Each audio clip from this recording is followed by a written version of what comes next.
Okay, it's Toby from Heavyweight MMA. Again, very lucky to have Mr. Mike Blood Diamond in the house, ready for a chat, man. Manero, what's going to say, Blood? And that's what I was ready to say. Bro, how you doing, man? You doing well? I see that. I see you've been learning Shona. That's pretty cool. Man, I gotta give a bit of respect to you and learn a bit of your language, brother. Yeah, I appreciate it. Yeah, man, how are you, bro? Obviously, big fight coming up. How you feeling? Man, same old, just I'm just enjoying the journey, really. Yeah, just taking it step by step.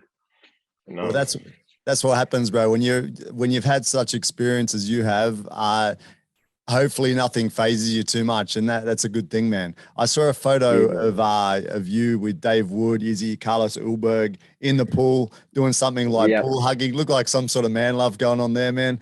How was that? What was that all about? Man, we're doing our usual breathing our training, and yeah, just man, he's helped us big time, man. Dave is a genius, it's more than just the breathing part. He's also helping us mentally and all. So yeah, like we did accomplish quite a bit. So after that, I guess it was just one of those proud moments. And at the same time, at the end of the training, like, so what are you thankful about? And yeah, just that moment, it was just, yeah, that's why we're just together huddling up.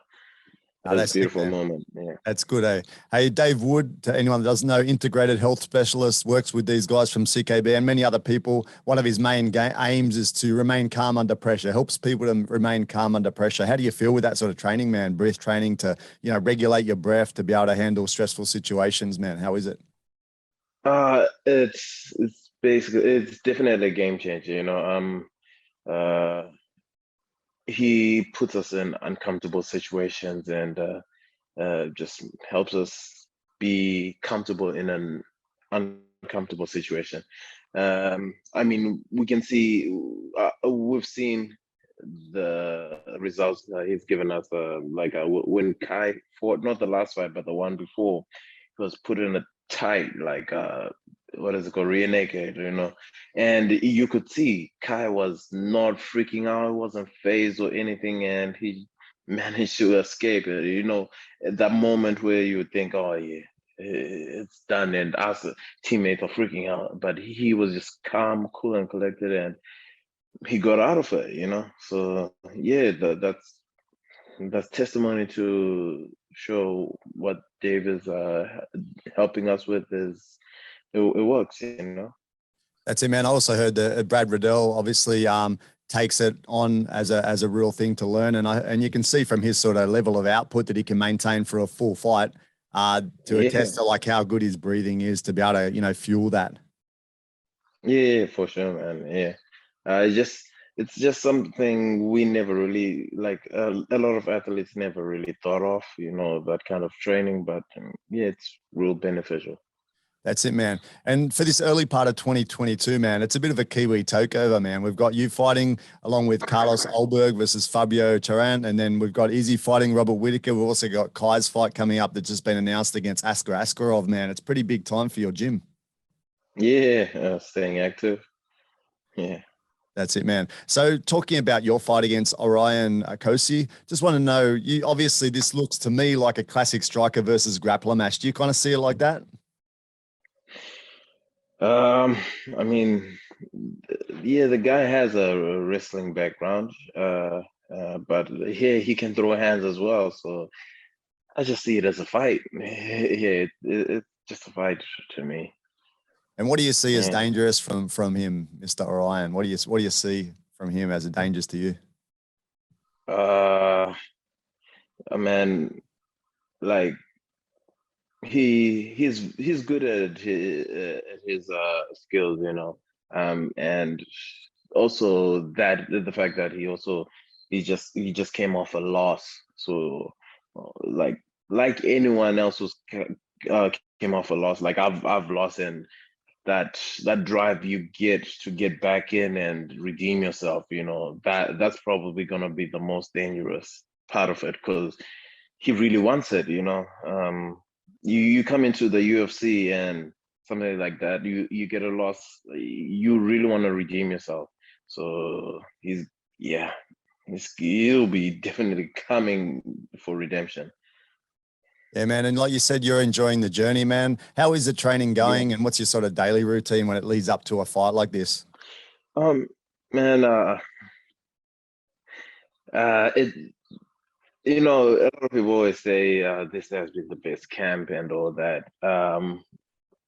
What I can say is I've enjoyed it very much. I really have. Everything is going according to schedule, at the beginning I was freaking out, but you just gotta trust in the system, and just keep getting, just keep chipping away.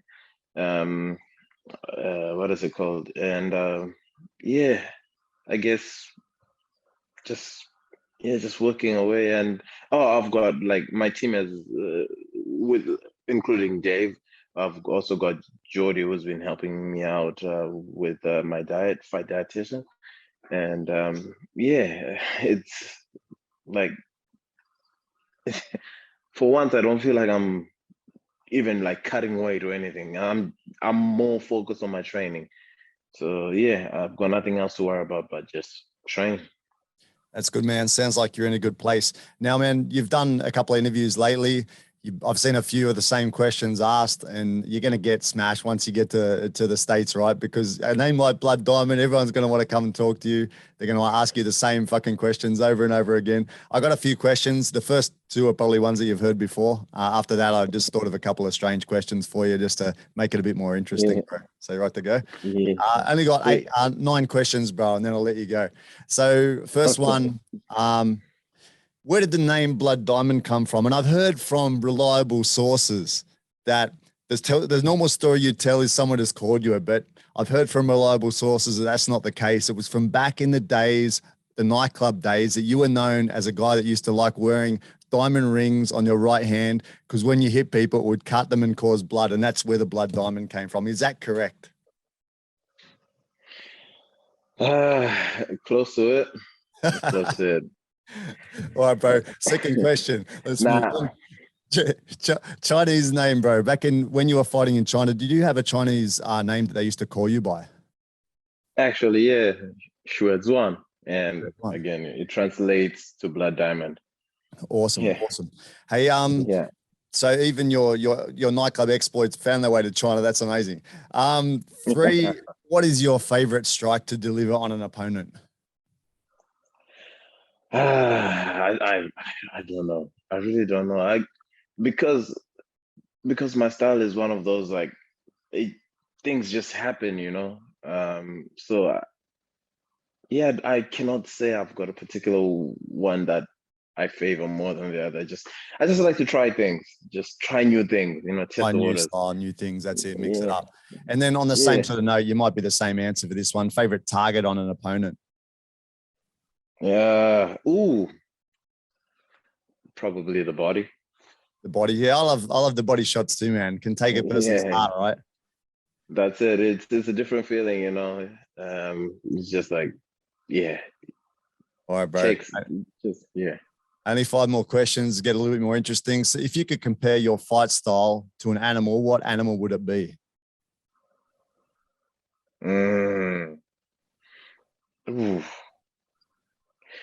That's a good one. I couldn't, unless the animal was drunk. That's the best way I can put it. An intoxicated animal. Drunk animal. Fair enough, bro. Okay, this is a tricky one too, just to make it difficult for you. Describe. This almost making me sound like I'm an alcoholic. All right, man. Another one, you have to think a little bit. Describe the purpose of your job to someone from another planet. Well, how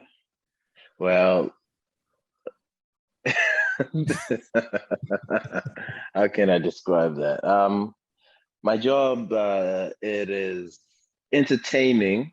I would say yes. It's entertaining other people, by by by combat. Really, trying. Think of it as, okay, let's say tag. It's like playing tag in front of a lot of people, and the goal is you keep on tagging the other person and you don't get tagged. Yeah. That's a nice way of putting it, man. Yeah, Sounds a bit less hostile, right? Yeah. Now, man, You don't want to scare the people, you don't want to scare. You don't want to scare these aliens too much, right? Yeah. Hey, so if the world was anime and you had to choose who you would be in the Naruto series, other than Naruto, which character would you be? I did mention that I would go for, what's his name? Itachi Uchiha. Yeah.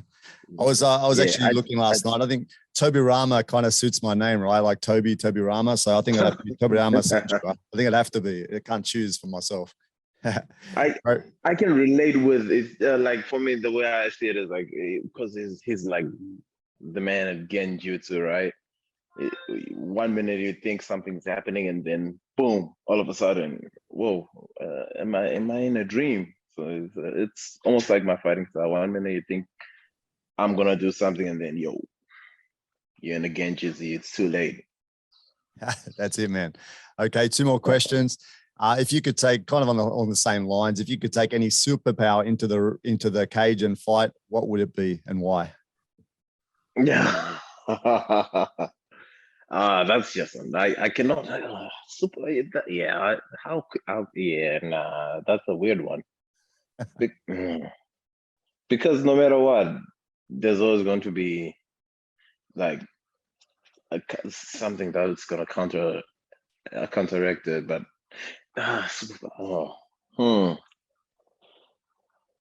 in a fight, staying calm.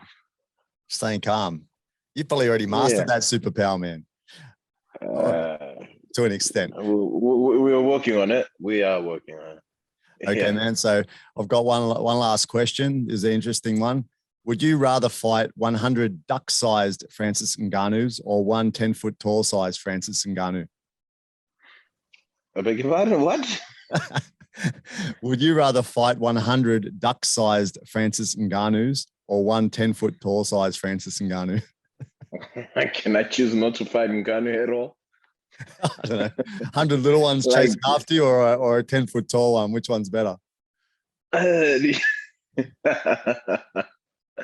That question is like saying, would you rather jump out of a plane without a parachute or stand in front of a landing plane? No matter what way you're going, you're screwed. Pretty much. But duck-sized ones, I don't know. At least you could punt a few away, right?